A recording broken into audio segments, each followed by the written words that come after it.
बोलिए हाँ, बदल रहा है या नहीं बदल रहा है? जितने लोगों ने आरएफआर मेथड मेरे साथ ट्राई किया, और आज मैं लेवल को थोड़ा सा और ऊपर करूंगा। आज के क्वेश्चन थोड़े से और डेप्थ में जाएंगे, और 2013-15 में ये क्वेश्चन आ चुका है यूपीएससी प्रीलिम्स में। आज उस टॉपिक को हम छेड़ेंगे। तो आरएफआर, सबसे पहले मुझे बताइए कितने लोग आरएफआर के बारे में नहीं जानते हैं? ये एक बहुत बड़ा इनोवेशन है, बहुत ताकत है, और डेफिनेटली आपको बदल के रख दे रहा है। तो क्या करना होगा? सबसे पहले R1 फिर F फिर R2 के साथ काम करना होगा। मैजिक है, मेरे पास इतने मैसेज आए बच्चों के कि सर मजा आ रहा है, इतने कम टाइम में हमारे मार्क्स बढ़ रहे हैं। और मैंने आपसे पहले भी कहा था कि मैं आपकी मेमोरी को कई गुना बढ़ा दूंगा, प्रोडक्टिविटी को कई गुना बढ़ा दूंगा। सीधी सी एक छोटी सी बात करते हैं, और वो ये है, सबसे पहले जो हम बात करते हैं, सबसे इंपॉर्टेंट सेगमेंट के हम बारे में बात करते हैं। मुझे जरा सा थोड़ा सा रिवीजन करा दो। अगर मैं तुमसे कहते हैं, आप लोग कहते हैं कि सर मेमोरी वीक है, नहीं कर पा रहे हैं, राइट, तो मुझे बताओ कि फ्रेडी जो साइक्लोन था उसकी श्रेणी यानी कैटेगरी क्या थी?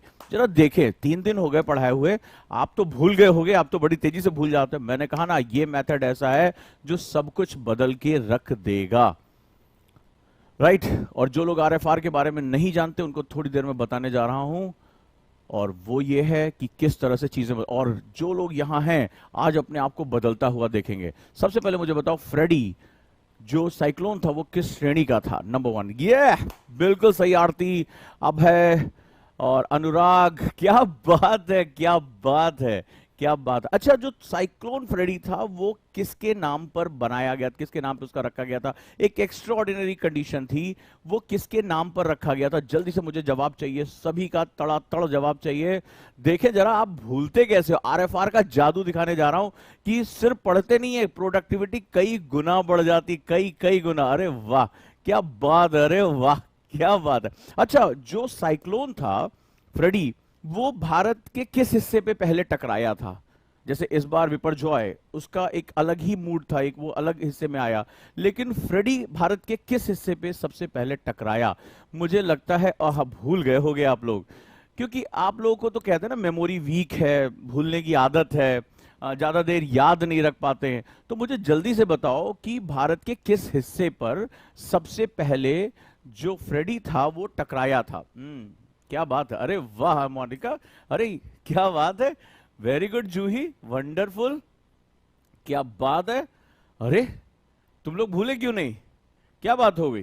वंडरफुल भाई, ईस्टर्न कोस्ट से टकराया था। क्या बात है, आशीष, नेहा, धीरज, सबके जवाब सही हैं, भूले क्यों नहीं?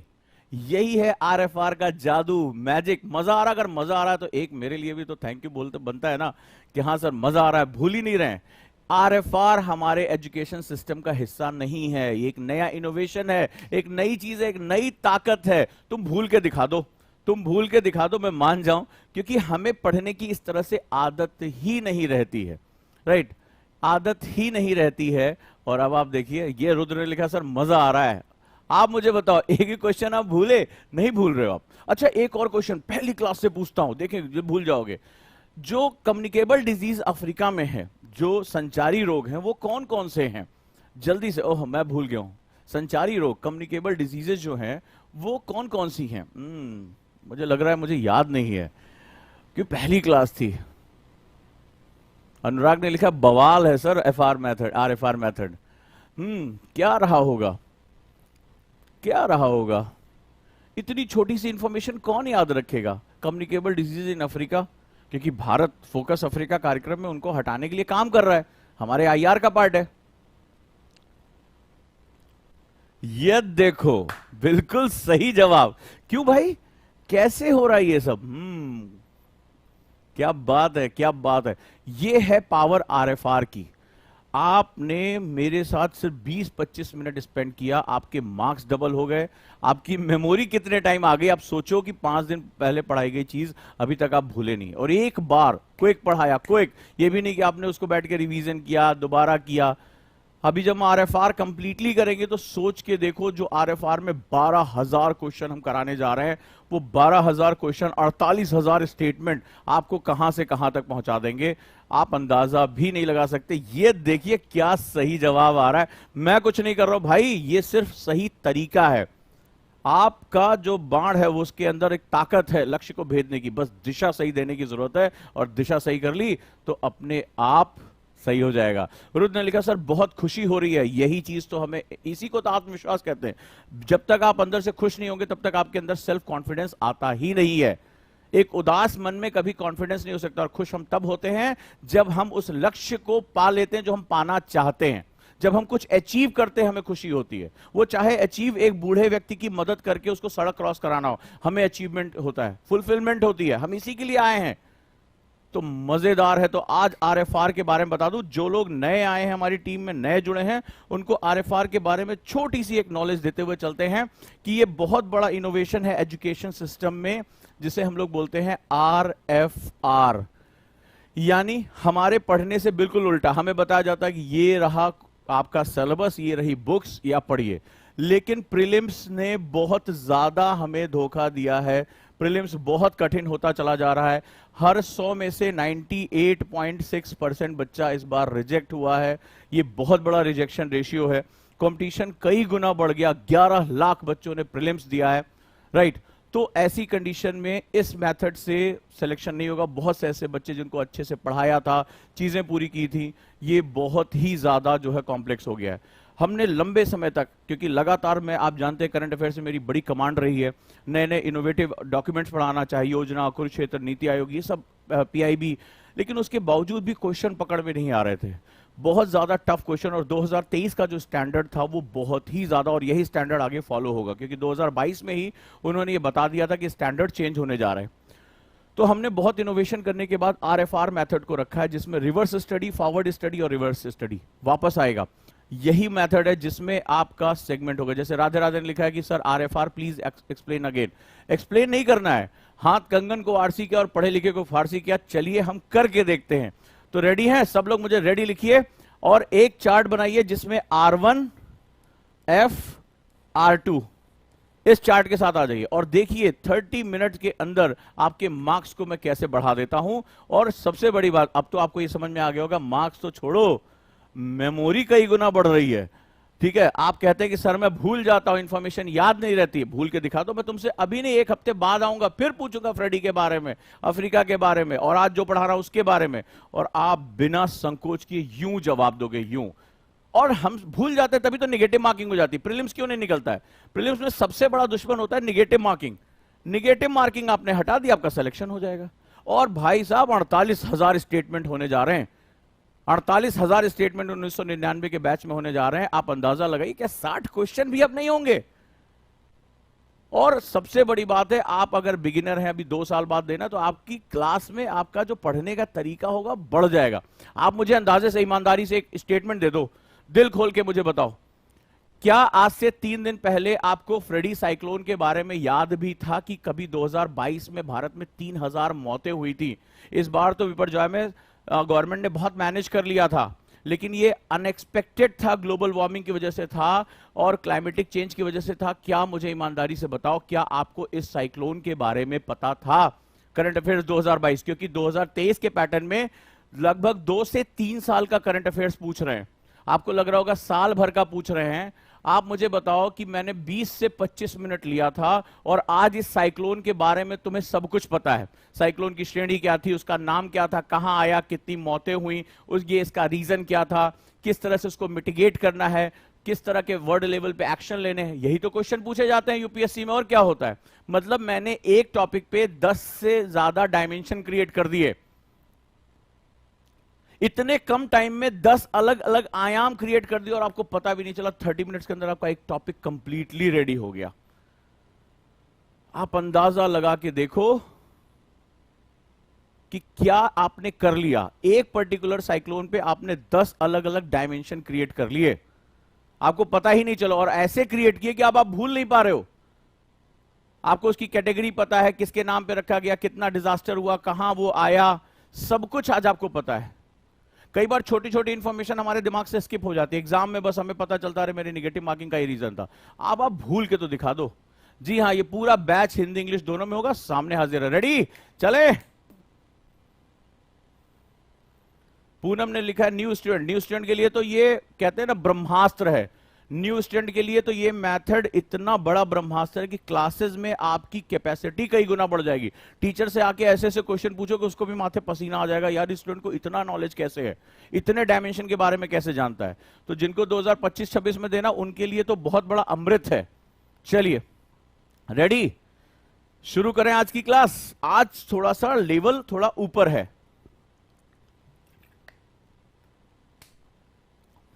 आज के क्वेश्चंस का लेवल और ऊपर है, और लास्ट तक रुके रहिएगा। आज सभी बच्चों के लिए एक बहुत बड़ी अनाउंसमेंट है गुरुकुल बैच के बारे में। एक आप बहुत दिन से डिमांड कर रहे थे, वो डिमांड आज मैं लेकर आ रहा हूं, तो आपको लास्ट तक मेरे साथ रुके रहना पड़ेगा उस अनाउंसमेंट को सुनने के लिए। और डेफिनेटली वो आपकी लाइफ का एक बहुत बड़ा टर्निंग पॉइंट होने जा रहा है, और मैं हमेशा आपके लिए मेहनत करता हूं, वो मेहनत में लेकर आ रहा हूं। स्वागत है आप सभी का, बस मेरे साथ आपको रुके रहना है। एक बात कहना चाहूंगा, बड़ी इंपॉर्टेंट बात है, ध्यान रखना कि जीवन की सबसे बड़ी खुशी उस काम को करने में है जिसे लोग कहते हैं तुम नहीं कर सकते, क्योंकि यह चीज हमें चैलेंज करती है। जीवन की सबसे बड़ी खुशी उस काम को करने में है जिसे लोग कहते हैं तुम नहीं कर सकते, क्योंकि हम इसी तरह से बने हैं।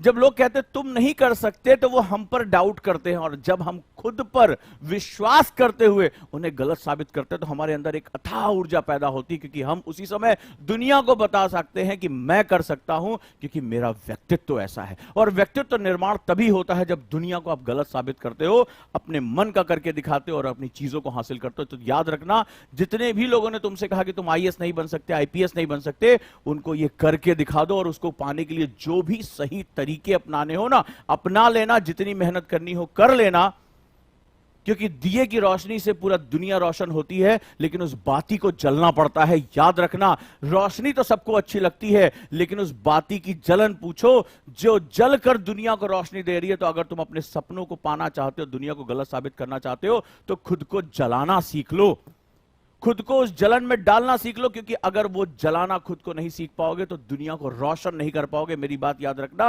रोशनी तो सबको अच्छी लगती है, लेकिन वो गर्मी, वो असहनीय पीड़ा भी बर्दाश्त करनी पड़ती है, तभी आप दुनिया को रोशन कर पाओगे। और जो दुनिया को रोशन करता है वही लीडर कहलाता है, याद रखिएगा। तो अपने आप के अंदर एक लीडरशिप क्रिएट करो कि हां मैं लीडर हूं और मैं करके दिखाऊंगा। लेकिन याद रखना, इसके लिए तुम्हें असहनीय पीड़ा से गुजरना पड़ेगा। जो इस पीड़ा से डर गया वो कभी भी अपने आप को बदल नहीं पाएगा, और जिसने इस पीड़ा को बर्दाश्त करना सीख लिया, खुद को परिवर्तित करना सीख लिया, उसको दुनिया की कोई ताकत रोक भी नहीं पाएगी। बात याद रखिएगा। तो चलिए आज की शुरुआत करते हैं। सबसे पहले हम बात करते हैं R1 के बारे में, यानी RFR मेथड में सबसे पहले हम करेंगे R1। राइट, आपकी मेमोरी को, इसको हम लोग क्या बोलते हैं, एनएलपी में बोलते हैं इसको हुक करना, यानी इंफॉर्मेशन हुक कर लेना। राइट, इंफॉर्मेशन हुक कर लेना। चलिए सबसे पहले सारे स्टूडेंट इसका जवाब देंगे, चाहे उनको आता हो नहीं आता हो। फिर मेथड दिखाऊंगा F का, फिर मेथड दिखाऊंगा R2 का। सो लेट्स रेडी, शुरुआत कर देते हैं। आज का क्वेश्चन थोड़ा सा ऊपर है, 2 बार यूपीएससी प्रीलिम्स में आ चुका है, तो बड़े ध्यान से करना है कि वन अधिकार अधिनियम 2006 क्या है। 2 बार प्रीलिम्स में आ चुका है। एक अधिनियम जो वन अधिकारियों को वन भूमि और संसाधनों के प्रबंधन का अधिकार देता है। एक अधिनियम जो वन भूमि और संसाधनों पर वन में रहने वाले समुदायों के अधिकारों को मान्यता देता है। एक अधिनियम जो किसी के द्वारा वन भूमि और संसाधनों के उपयोग पर प्रतिबंध लगाता है। एक अधिनियम जो वन भूमि और संसाधनों का दोहन करने के लिए निजी कंपनियों को अधिकार प्रदान करता है, यानी what is forest right act 2006, an act that grant rights to forest official to manage forest land and resources. Act recognize the rights of the forest dwelling communities over forest land and resources. An act that prohibits the use of forest land and resource by anyone. An act that grants right to provide private companies to exploit forest land and resources. Let's start it. बड़े ध्यान से करना है, UPSC prelims का question है। देखो आज कहां पहुंचा दिया, और तुम भूल के दिखा देना इसके बाद। वनों द्वारा प्रदान किए जाने वाले कुछ पारिस्थितिक लाभ क्या हैं? वाटरशेड का संरक्षण और जलवायु का नियमन, वन्य जीव और संसाधनों के प्रावधान के लिए आवास, जलवायु के आर्थिक लाभ और विनियमन, वाटरशेड का संरक्षण और संसाधनों का प्रावधान। क्या है वनों के द्वारा प्रदान किए जाने वाले कुछ इकोलॉजिकल पारिस्थितिक लाभ, यानी कि अगर मैं बात करूं, what are the some of the ecological benefits provided by the forest? Protection of watershed and regulation of the climate, habitat for wildlife and provision of resources, economic benefits and regulation of the climate, protection of watershed and provision of resources. So let's start. देखते हैं next question is third one, वनों द्वारा प्रदान किए जाने वाले कुछ सामाजिक लाभ क्या है? वो इकोलॉजिकल था, ये सोशल है। आर्थिक लाभ और संसाधनों का प्रावधान, वन्य जीव और वाटरशेड की सुरक्षा के लिए आवास, सांस्कृतिक पहचान और आध्यात्मिक महत्व, जलवायु का विनियमन और संसाधनों का प्रावधान। बहुत ध्यान से सोच समझ के करना है, ध्यान से पढ़ना है। What are the some social benefits provided by the forest? Social benefits, economic benefits and provision of resources, habitat for wildlife and protection of watershed. Next one is cultural identity and spiritual significance, regulation of the climate and provision of resources. बड़े ध्यान से करना, कुछ complex होता जा रहा है थोड़ा थोड़ा। आज क्वेश्चन का लेवल थोड़ा ऊपर है, धीरे धीरे और ऊपर करेंगे, यूपीएससी तक पहुंचा देंगे, टेंशन नहीं लेने का। चौथा, व्यक्तिगत वन अधिकारों के दावों की अस्वीकृति के पीछे क्या कारण है? वन अधिकारियों के बीच वन अधिकार अधिनियम के बारे में जागरूकता की कमी, वन निवास समुदाय में संसाधनों की कमी, पर्यावरण कार्यकर्ताओं का प्रभाव या निजी कंपनियों का प्रभाव। राइट, क्वेश्चन है आपके सामने, ध्यान से आप पढ़िए। इंग्लिश में कहेंगे, what is the reason behind the rejection of individual forest right claims? A lack of awareness of the Forest Right Act among forest officials, a lack of resources in forest dwelling communities, the influence of environmental activists, and the influence of the private companies.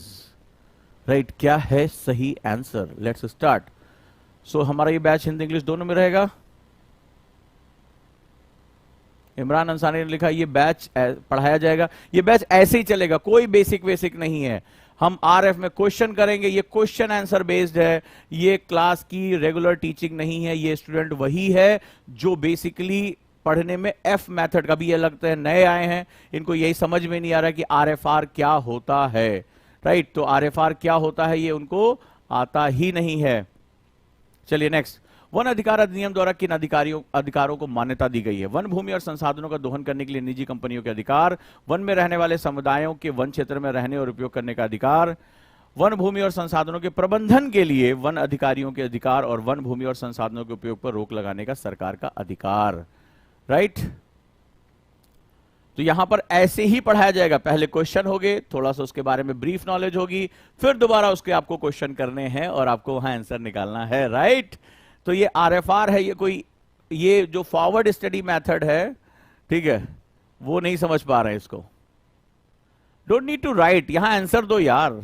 चलो, ये तो सिर्फ demo batch चल रहा है, अभी batch जो है वो 10 अगस्त से शुरू होगा। आज 100 लोगों का एडमिशन और हो सकता है इसमें। What rights are recognized by the Forest Right Act? Right of private companies to exploit forest land and resources, right of forest dwelling communities to live in and use forest land, right of forest official to manage forest land and the resources, right of the government to provide the use of forest land and resources. Come on, जल्दी जवाब दो, जो समझ में आ रहा है इसका जवाब दो। अभी देखो इसके आंसर कैसे सही होते हैं। ये RFR मेथड है, यहां ABCD नहीं पढ़ाई जाएगी। चलो अब लिखो किताब, उसके लिए ढेर सारे इंस्टीट्यूट है, हमारे ढेर सारे कोर्सेज हैं, आप वहां जा सकते हैं। ये क्या है? ये क्विक है, पहले क्वेश्चन, फिर उसके बारे में नॉलेज, फिर क्वेश्चन, और फिर मार्क्स इंप्रूवमेंट। राइट, वन में रहने वाले समुदायों के अधिकारों की रक्षा करना क्यों महत्वपूर्ण होता है? वनों के सतत प्रबंधन को सुनिश्चित करने के लिए, निजी कंपनियों द्वारा वन संसाधनों के दोहन को रोकने के लिए, सरकार द्वारा उत्पन्न राजस्व को बढ़ाने के लिए, पर्यावरण कार्यकर्ता के हितों की रक्षा के लिए। राइट, क्यों बहुत इंपॉर्टेंट है? उनके समुदायों के अधिकारों की रक्षा क्यों करनी है? आज आप यूपीएससी के लेवल के क्वेश्चन पे पहुंच गए हैं। Why it is important to protect the right of forest dwelling communities, to ensure the sustainable management of forests, to prevent the exploitation of forest resources by private companies, to increase the revenue generated by the government, to protect the interest of environmental activities. Right? Done? Let's start. One प्रबंधन और संरक्षण के संबंध में one अधिकार अधिनियम का उद्देश्य क्या है? वनों के प्रबंधन और संरक्षण के लिए निजी कंपनियों को सशक्त बनाना, वन भूमि और संसाधनों के उपयोग पर रोक लगाने के लिए, वनों में रहने वाले समुदायों को वन प्रबंधन और संरक्षण में भाग लेने के लिए सशक्त बनाना, सरकार द्वारा उत्पन्न राजस्व को बढ़ाने के लिए। सातवें का आंसर क्या होगा? जल्दी से सोचिए। What is the aim of the Forest Right Act with regard to the forest management and conservation? बहुत से लोग जवाब नहीं दे रहे, प्लीज जल्दी जल्दी जवाब दें, जल्दी जल्दी। डरिए मत, जो आपको समझ में आ रहा है, आपको लग रहा है आपको नहीं आता, यही तो कह रहा हूं, आरएफआर मेथड आपका 40% टाइम बचा लेगा, और अभी आप देखना इसी के आंसर आप सही कर दोगे। ये इतना मैजिकल मेथड है, जो लोग अभी चूंकि बचपन से वो आदत पड़ी हुई है ना, मास्टर साहब किताब खोल के इमला लिखाएंगे, फिर लास्ट में आप याद करोगे, फिर क्वेश्चन करोगे, ये बहुत ही डायनेमिक मेथड है। जितने लोग 2-3 दिन से मेरे साथ कर रहे हैं उनके नंबर बढ़ते चले जा रहे हैं। बढ़ रहे हैं या नहीं बढ़ रहे हैं? सब लोग मुझे कमेंट बताएं, बढ़ रहे हैं कि नहीं बढ़ रहे हैं? अभी देखिए, सब लोग कोशिश करो, गलत आ रहा है गलत बोलो, जो आपको इसमें सही आ रहा है समझो। कभी नहीं पढ़ा, अभी देखना जादू दिखाऊंगा, जब R2 में आऊंगा तो आपके मार्क्स कैसे डबल हो जाएंगे और आप खुद मुझे बताएंगे। ठीक है, तो अभी तो R1 चल रहा है, घबराना नहीं है कि हमने कभी नहीं पढ़ा, देखो कैसे होता है ये। ठीक है, नेक्स्ट आ जाओ। वन पर निर्भर समुदाय के लिए गैर इमारती वन उत्पादों का क्या महत्व है? गैर इमारती वन उत्पादों का वन निर्भर समुदाय के लिए कोई आर्थिक मूल्य नहीं है। देखो, कई लोग डर के मारे भाग रहे हैं, अरे क्वेश्चन करा रहे हैं, हमें तो आता ही नहीं है, इनका सिलेक्शन बहुत मुश्किल हो जाएगा। ये जितने भी डर के मारे भाग रहे हैं, ये भागते ही रहेंगे, अभी किसी और चैनल पे जाएंगे, फिर वहां कुछ और जादू टोना ढूंढेंगे, तो ये ऐसे भागते रहते हैं। जैसे इनसे क्वेश्चन कराएं, देखो यहाँ पे जो है ऑडियंस भागना शुरू कर देती है। ठीक है, तो उनको लगता है, क्योंकि दिमाग में सालों तक वो भरा हुआ है ना, कि वो पहले जाके मोटी वाली किताब खरीदेंगे फिर पढ़ेंगे, तो वो गोबर जो है निकालने में बहुत समय लगेगा, इसीलिए हम मेहनत कर रहे हैं। लेकिन सिलेक्शन उससे उनका होना भी नहीं, अभी भाग के दूसरे चैनल पे जाएंगे, वहां कुछ और सोचेंगे, यहां कोई जादू टोना होगा। आजकल तो रील्स वाले पे जादू टोना ढूंढ रहे कि 60 सेकंड में आईएएस कैसे बने, तो वो रील्स देख देख के आईएएस बनने के चक्कर में पड़े हैं। आंसर दो, कभी नहीं भूलोगे, ध्यान से क्वेश्चन को पढ़ो। वन पर निर्भर समुदाय के लिए गैर इमारती वन उत्पादनों का क्या महत्व है? What is the significance of non-timber forest project for the forest dependent communities? Right?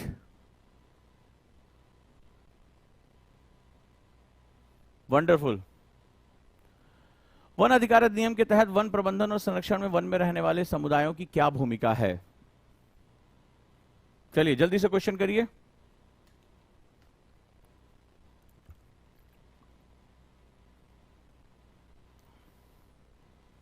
Wonderful, सब लोग कमेंट करिए। चैट रेट्स कम है आपका, आंसर आप नहीं दे रहे हैं, घबराइए मत, आपको जो समझ में आ रहा है इसमें आंसर दीजिए। तुक्का मार रहा है, तुक्का मारिए। ये देखिए आपका तुक्के का रेट क्या है। प्रदीप ने लिखा मैं नया स्टूडेंट, ट्रिक बताओ। ट्रिक नहीं, पहले क्वेश्चन पढ़ो, आंसर करो। तुम्हें जो भी ABCD में 4 में से सही आ रहा है उसको करो, गलत ही आ रहा है कोई बात नहीं है, अभी देखना तुम ही सही करोगे। प्रदीप अभी तुम ही सही करोगे, देखना इसको। What is the role of forest dwelling communities in the forest management and conservation under the Forest Right Act? ये मेमोरी बढ़ाने का, मार्क्स बढ़ाने का, बेहतरीन तरीके से पढ़ने का बेस्ट मेथड है। चलिए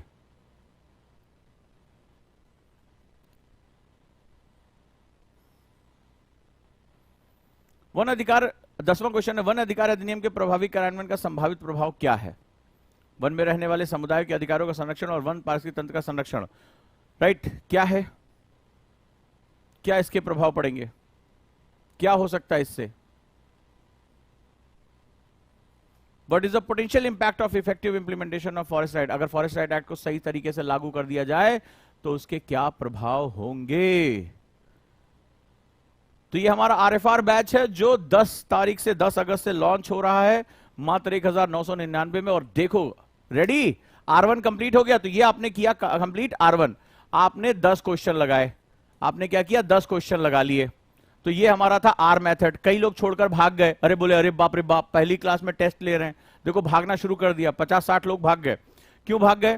क्योंकि उनको आदत पड़ी हुई है इसी तरह से। आपको भी ऐसे पढ़ाया गया होगा ना, किसी भी कोचिंग में चल जाओ, सिलेबस चलो शुरू करो, यहां से आज हम ये हिस्ट्री पढ़ेंगे, फलाना करेंगे, यही तो होता है।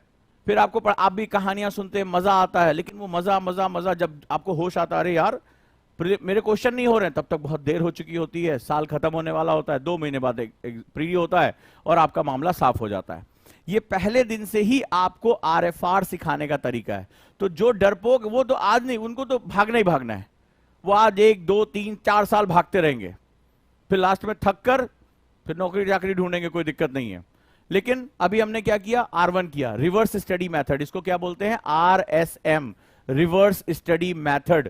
राइट, हम पहले क्वेश्चन पढ़कर हुकिंग कर रहे हैं, क्वेश्चन का लैंग्वेज समझ रहे हैं, बार बार फॉरेस्ट राइट एक्ट के बारे में बात हो रही है, उसके डिफरेंट की, उसका सोशल इंपैक्ट क्या है, उसका इकोलॉजिकल इंपैक्ट क्या है, इससे क्या फायदे होंगे, किसको राइट्स दे रहा है। अब ये क्वेश्चन आपके दिमाग में सेट हो गया, हो गया।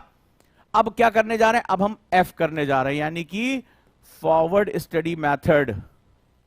टीचर आपके साथ यही करेंगे, राइट, फॉरवर्ड स्टडी मेथड। अब हम करने जा रहे हैं एफएसएम। तो आज हम पढ़ेंगे फॉरेस्ट राइट के बारे में। क्या है, जल्दी से क्विकली इसको सुनते जाओ। और अभी जो तुमने R1 में क्वेश्चन लगाया, जरा देखना उसको कितना सही हो रहा है। ठीक है, let's start. The forest is the crucial resource of our planet. तो फॉरेस्ट क्या होता है? फॉरेस्ट होता है जो हमारे वन हैं, ये हमारे बहुत इंपॉर्टेंट संसाधन है। क्या क्या खास बात है? ये हमारे लिए लंग्स की तरह काम करते हैं, फेफड़ों की तरह काम करते हैं। यानी ये they are the greatest carbon sink. ये बहुत बड़ी मात्रा में कार्बन डाइऑक्साइड को अवशोषित कर लेते हैं अपने अंदर, तनों में भी। और ये क्या होता है? प्रकाश संश्लेषण यानी कि फोटोसिंथेसिस में इसको वो अपने साथ एसिमिलेट कर लेते हैं, राइट। तो ये हमारे इस पूरे बैलेंस को बना के रखते हैं। दूसरा, फॉरेस्ट राइट एक्ट भारत सरकार ने 2006 लागू किया, यानी कि वन अधिकार अधिनियम। वन अधिकार अधिनियम चाहो तो क्विकली लिख लो, नहीं तो याद कर लो। भूलोगे नहीं, इस बात की मैं गारंटी दे रहा हूं। बिना नोट्स बनाए याद करा दूंगा तुम्हें। यही तो आरएफआर का जादू है। तो फॉरेस्ट राइट एक्ट 2006 आया। फॉरेस्ट राइट एक्ट कहता है, इस एक्ट ने किसको ग्रांट किया पावर? वन अधिकारियों को नहीं, फॉरेस्ट ड्वेलिंग कम्युनिटीज को, यानी वनवासियों को। ये इन्होंने पहले, अंग्रेजों ने एक वन कानून बनाया, फॉरेस्ट एक्ट्स बनाए, उसमें सारे अधिकार सरकार ने ले लिए। उसमें जो रहने वाले लोग थे उनको कोई अधिकार नहीं दिया। वो बेचारे ना जंगलों से अपनी जड़ी बूटियां ले सकते थे, ना वहां पेड़ों टहनियों को ले सकते थे। सरकार ने बोला इनको तो कुछ अकल ही नहीं है, सारी अकल हमारे पास है। इससे क्या हुआ कि वनवासियों को बहुत नुकसान हुआ, उनको बहुत प्रताड़ना झेलनी पड़ी, उनको मारा पीटा गया, उनको वहां से निष्कासित किया गया। इससे यह भी बाद में समझ में आया कि इससे एनवायरमेंटल लॉस हुआ, क्योंकि जो जनजातियां थी वो वनों को हमसे अच्छी तरह ही समझते थी। वो जो वनवासी लोग थे वो बहुत अच्छी तरह जानते थे कि किस तरह से प्रकृति के साथ रहा जाता है, सामंजस्य में कैसे रहा जाता है। उनकी जो लिविंग थी सस्टेनेबल थी, हमारी लिविंग सस्टेनेबल नहीं रही है। तो इससे क्या हुआ कि ये किसको राइट देता है? वहां पे जंगलों में रहने और जंगल की जमीन का इस्तेमाल करने के लिए जो वनवासी हैं उनको अधिकार देता है, राइट। चलिए अभी देखते हैं, ध्यान से करना। फिर से क्वेश्चन हम करेंगे, अभी R2 करेंगे। Raise concern among environmental activities and forest dwelling communities. नतीजा क्या हुआ कि इसका जो सबसे बड़ा कारण है कि जो एनवायरमेंटल एक्टिविस्ट है, यानी कि जो पर्यावरणविद हैं और जो फॉरेस्ट ड्वेलिंग्स हैं, जो वनवासी हैं, उनको लेकर इस पे कंसर्न हुआ कि अगर ये जंगल में रह रहे हैं और इनको जंगल के अधिकार नहीं दिए जाएंगे तो फिर जंगल नष्ट हो जाएगा, क्योंकि ये भी पार्ट ऑफ जंगल है, ये भी पार्ट ऑफ फॉरेस्ट है। क्लियर है? याद हो गया? तो किसको अधिकार दिया? फॉरेस्ट ड्वेलिंग को, वनवासियों को अधिकार दिया गया। इसके क्या प्रभाव रहे? Impact of forest right. हाँ जी, forest provide many ecological, social and economical benefits. क्या? पारिस्थितिकी, सामाजिक और आर्थिक बहुत लाभ देता है जंगल। ठीक है, कैसे? ये हमारे क्लाइमेट, हमारे जलवायु को नियंत्रित करने में कार्बन डाइऑक्साइड को सोखता है। वाटरशेड, जल संभरण को प्रोटेक्ट करता है, क्योंकि जड़ें जो होती हैं क्या होता है, वो मिट्टी को बहने से रोकती हैं, पानी को अंदर लेकर जाती हैं, राइट। और provide habitat for wild life, यानी कि वन्य जीवन को क्या करता है? ये आवाज देता है। आज हमारे जो शेर, चीता, हमारे वन्य जीव हैं, अभी ये क्वेश्चन लास्ट ईयर आया है, हैबिटेट लॉस सबसे बड़ा कारण है, यानी वनों का जो काटा जा रहा है उससे हमारे जीव जंतुओं का आवास खत्म हो रहा है, हैबिटेट खत्म हो रहा है। इसकी वजह से वो खतरे में चले जा रहे हैं। वो मनुष्य और जानवरों की भिड़ंत बढ़ती जा रही है और अंत में जानवर को ही मरना पड़ रहा है। तो क्या होगा? इट प्रोटेक्ट वाटरशेड, आ गया, क्लाइमेट को बचा रहा है, और जो है वो वन्य जीवों के लिए आवास प्रदान कर रहा है, आवास प्रदान कर रहा है, हैबिटेट फॉर वाइल्ड लाइफ। चलो भैया, provide resources such as timber, non timber forest. क्या क्या हमें और रिसोर्स भी प्रदान करता है वन क्या करता है, यानी इसके आर्थिक लाभ क्या है? हमें लकड़ी, गैर लकड़ी यानी फल फूल पत्तियां, तेंदू पत्ता, ये भी देता है। हमें जो जड़ी बूटियां हैं, मेडिसिनल प्लांट है, वो भी हमें प्रोवाइड करता है, राइट। और यही सब जो है वहां के जनजीवन का, जो जनजातीय लोग हैं, वनवासी लोग हैं, उनके जीवन का आधार है। तो हमें लकड़ियां देता है, गैर लकड़ी पदार्थ, फल फूल, जड़ी बूटियां देता है, ये सारी चीजें हमें वहां प्रदान होती हैं। ठीक है, तो forest right act 2006 government of India ने लॉन्च किया, बनाया, उसको एक्ट को लागू किया, ताकि वहां वनवासियों को वहां की जंगल की जमीन और जंगल के संसाधन, जंगल की जमीन और जंगल के संसाधनों पर अधिकार दिए जा सकें। ठीक है, याद रहेगा। तो जंगल की जमीन और जंगल के संसाधनों पर अधिकार दिए जा सकें। चलिए भाई आगे देख लेते हैं।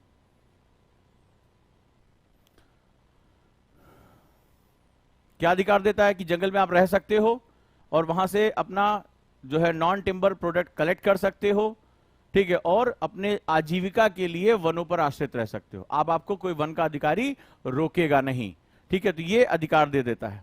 सबसे बड़ी बात है, इसका जो सबसे बड़ा उद्देश्य था वो जो वनवासी लोग थे, फॉरेस्ट ड्वेलिंग कम्युनिटीज, उनको सशक्त करना, ताकि वो अपनी आजीविका को जो वनों पर आधारित है वो चला सकें।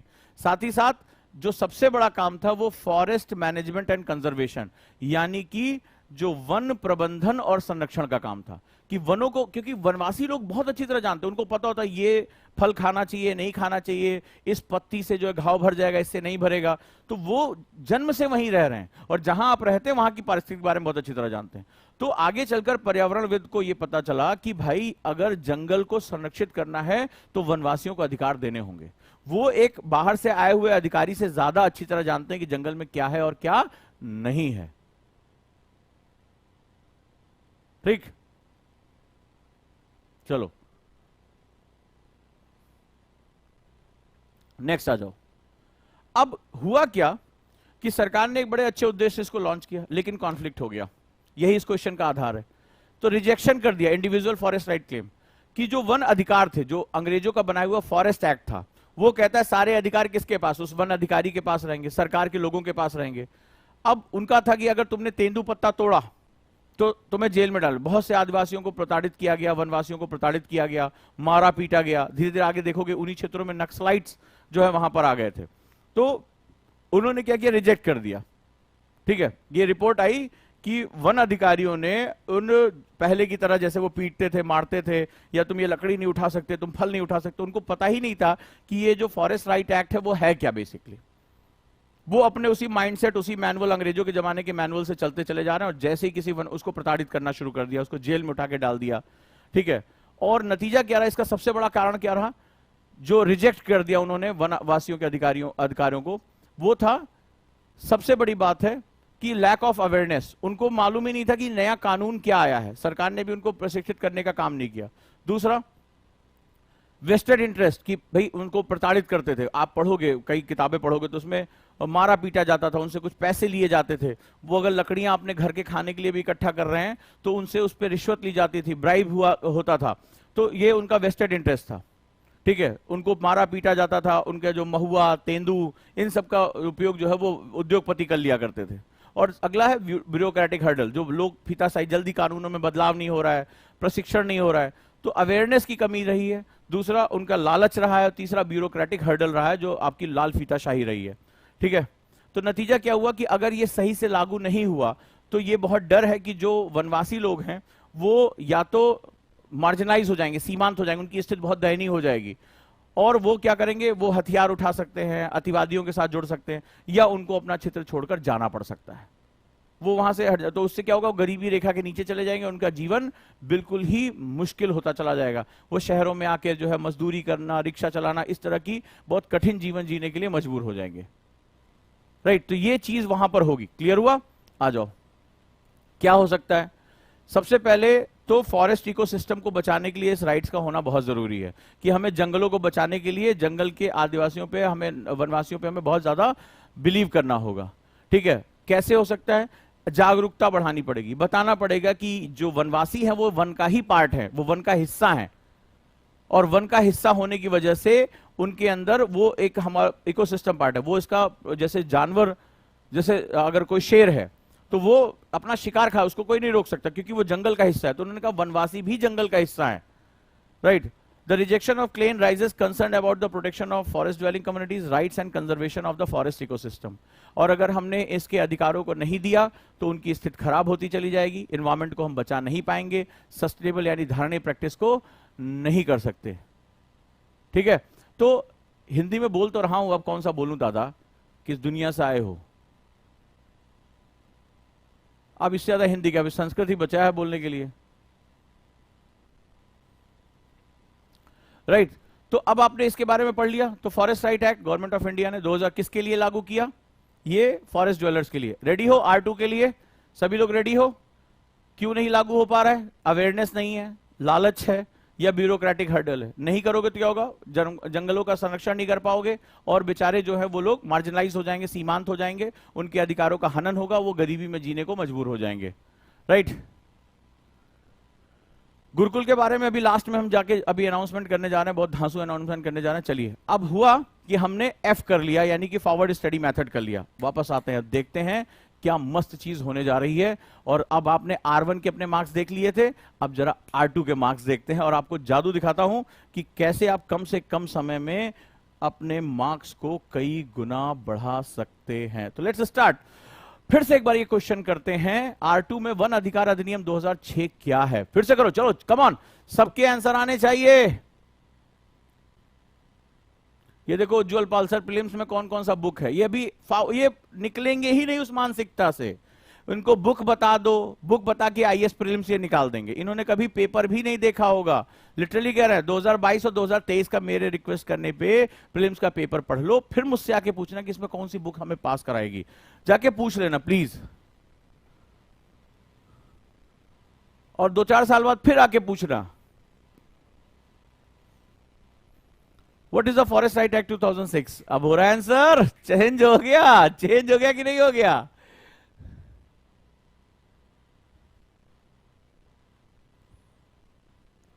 वनों द्वारा प्रदान किए जाने वाले कुछ पारिस्थितिक लाभ क्या हैं? इकोलॉजिकल बेनिफिट्स क्या हैं? What are the some of ecological benefit provided by the forest? कुछ समझ में आया? अब हो रहा है। अभी तो मैंने 20 मिनट लिए, सिर्फ 20 मिनट। हाँ जी, क्या होगा? धड़ाधड़, अब तो आंसर धड़ाधड़ होने चाहिए। वनों द्वारा प्रदान किए जाने वाले कुछ सामाजिक लाभ क्या हैं? सोशल ठीक है, रिसोर्स, टिम्बर, नॉन टिम्बर, ये है। यहां पे क्वेश्चन पे ध्यान दो, सामाजिक लाभ, सोशल बेनिफिट्स के बारे में पूछ रहा है।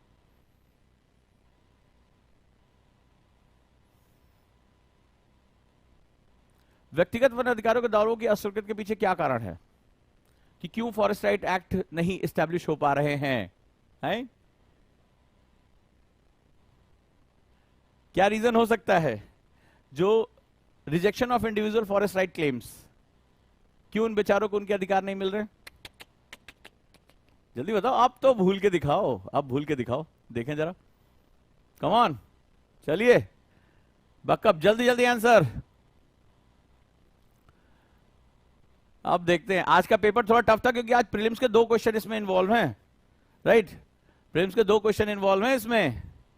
तीसरे दिन ही तुमने प्रीलिम्स के क्वेश्चन मार दिए। वन अधिकार अधिनियम द्वारा किन अधिकारों को मान्यता दी गई है? जो फॉरेस्ट राइट एक्ट में कौन कौन से जो है प्रोविजंस रखे गए हैं, बताइए अब फिर से।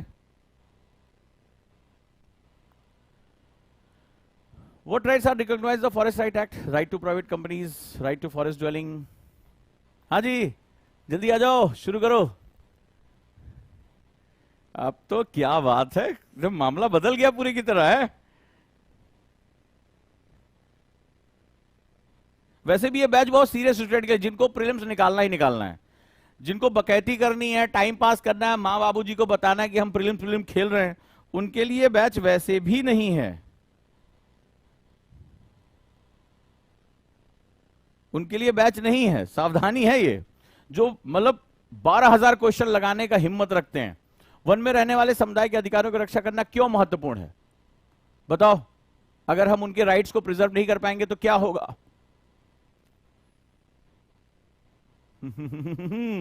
अब क्वेश्चन गलत करके दिखा दो। Why it is important to protect the right of forest dwelling communities? To ensure the sustainable management of forest, to prevent exploitation of forest resources by private companies, XYZ.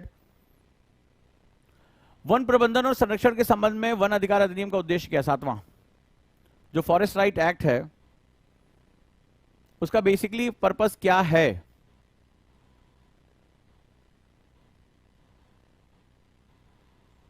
What is the aim of Forest Right Act with regard to the forest management and conservation?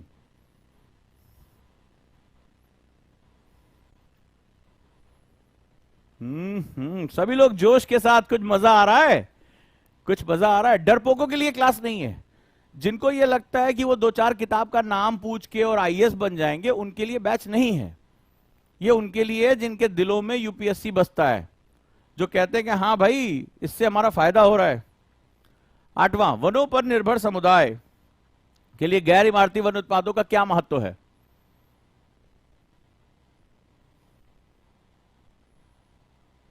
जो non timber product है जैसे फल फूल पत्ते,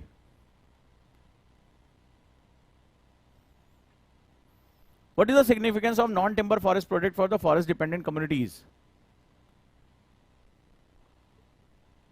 और धड़ाधड़ answer दो। आज जिसकी पहली क्लास है वो पहले आंसर दे। देखो कितना चेंज आ गया थोड़ी देर के अंदर। वन अधिकार अधिनियम के तहत वन प्रबंधन और संरक्षण में वन में रहने वाले समुदायों की क्या भूमिका है? राइट, जो वन में रहने वाले वनवासी हैं उनकी क्या भूमिका होगी वनों के संरक्षण में? चलिए देख लेते हैं। What is the role of forest dwelling communities in the forest management and conservation under the forest right act? जो भी थोड़ी देर पहले कह रहे थे कि इस बैच में क्या है, कौन सी किताब से पढ़ाएंगे, वो जो हर मंच पे जाके पूछते रहते हैं, ठीक है, बताएं। एंड द लास्ट वन अधिकार अधिनियम के प्रभावी कार्यान्वयन का संभावित प्रभाव क्या है? राइट, अगर ये हम इसको लागू कर देते हैं, प्रभावी यानी कि इफेक्टिवली कर देते हैं, तो इससे क्या इफेक्ट आएगा? बड़ा प्यारा क्वेश्चन है ये।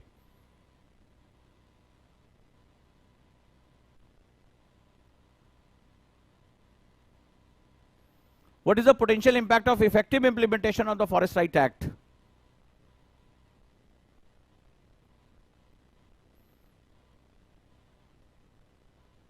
है ना, मजा आया? चलो आंसर के लिए तैयार हो? देखे जरा है किसमें कितना है दम और कितना आरएफआर मेथड। 20 मिनट हुआ है, 20 से 25 मिनट मैंने लिया है, और अब देखो कैसे आपके मार्क्स में बढ़ा देता हूं। आपकी मेमोरी अब भूल के दिखा दो। फॉरेस्ट राइट एक्ट पे आपने 10 डायमेंशन, जिसमें 2 प्रीलिम्स में आ चुके, वो आपने कवर किया है। तो चलिए जरा देखते हैं। रेडी? तो हमने क्या किया है? हमने किया है, पहले लगाया था R1, फिर F और फिर R2। तो जरा हम आंसर देख लें कि क्या होगा इसका। तो आंसर अगर हम देखेंगे तो पहले का है B, दूसरे का है A, तीसरे का है C, चौथे का है A, पांचवें का है B, छठे का है A, सातवें का है C, आठवें का B, नवें का है C और 10वें का है A। हाँ भैया, चलो जरा चेक करके बताओ तो। पहले का B, दूसरे का है, तीसरे का C, चौथे का है, पांचवें का B, छठे का A, सातवें का C, आठवें का B, नवें का C, 10वें का A। और खासतौर पे जो नए थे, जो बहुत संशय कर रहे थे RFR क्या है, ये कौन सी किताबियां पढ़ाएंगे, पूरा कोर्स कब कराएंगे, ये जो हर मंच पे जाके पूछते रहते हैं, वो समझें कि जादू भी होता है। अगर सही तरीके से पढ़ा जाए तो कम समय में सिलेक्शन भी होता है। हाँ जी, जिसने मन से दिल से एक्सेप्ट किया। और ये बाप रे, वंदना ने 10 आउट ऑफ 10 मार दिया, क्या बात है, वंडरफुल। अब मुझे बताओ मार्क्स इंक्रीज किसके किसके हुए। तो आपको क्या लिखना है? R1 बटा R2 लिखना है, यानी पहले आपके 4 थे, अब आप 7 हो गए। ठीक है, कोई बात नहीं। मुझे ये मत बताओ कितने गलत हुए, मुझे बताओ क्या पहले से, मुझे ये नहीं जानना है। 100 आउट ऑफ 100 टॉपर भी नहीं कर सकता। इशिता ने भी इस बार 100 आउट ऑफ 100 क्वेश्चन नहीं किए। ये दिमाग से कूड़ा निकाल के फेंक दो। 60-65 क्वेश्चन सही करने हैं, सिलेक्शन प्रीलिम्स हो जाएगा। मुझे ये जानना है कि R1 बटा R2 क्या है, यानी R1 में तुम्हारे कितने मार्क्स थे, और जब मैंने F किया उसके साथ, तो F2 में कितने पहुंचे, यानी पहले 6 थे फिर 8 हुए, पहले 4 थे फिर मान लो 8 हुए। तो मुझे R1 बटा R2 चाहिए। शाबाश शाबाश। किसको किसको लग रहा है कि इस मेथड के बाद उसके मार्क्स मात्र 30 मिनट में बढ़ गए? किसको किसको लग रहा है? जल्दी जल्दी जल्दी जल्दी, किसके किसके मार्क्स बढ़े?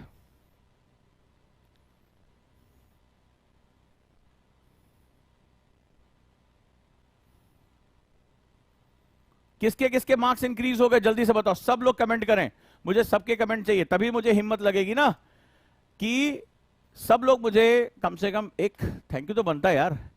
ठीक है, अगर जिसके जिसके मार्क्स इंक्रीज हुए हैं, एक हमारे लिए भी हार्ट वाली इमोजी बनती है भाई। और ये बाप रे, महेंद्र ने लिखा है 4 से सीधे 9 क्वेश्चन सही हुए, क्या बात है। 5 मार्क्स बढ़े, 6 से 10 हो गया आरजे सायो ने, अरे वंडरफुल यार, 10 क्वेश्चन सही कर दिए, क्या बात है। और मजाल की बात अभी पूछ लूं, तुम अभी सारे के सारे क्वेश्चन सही जवाब दोगे। फॉरेस्ट राइट एक्ट ये बताओ किसके लिए है? फॉरेस्ट राइट एक्ट 2006 किसके लिए है? अधिकारियों के लिए या वनवासियों के लिए? जल्दी से बताओ, फॉरेस्ट ज्वेलर्स के लिए। आंसर बताओ मुझे।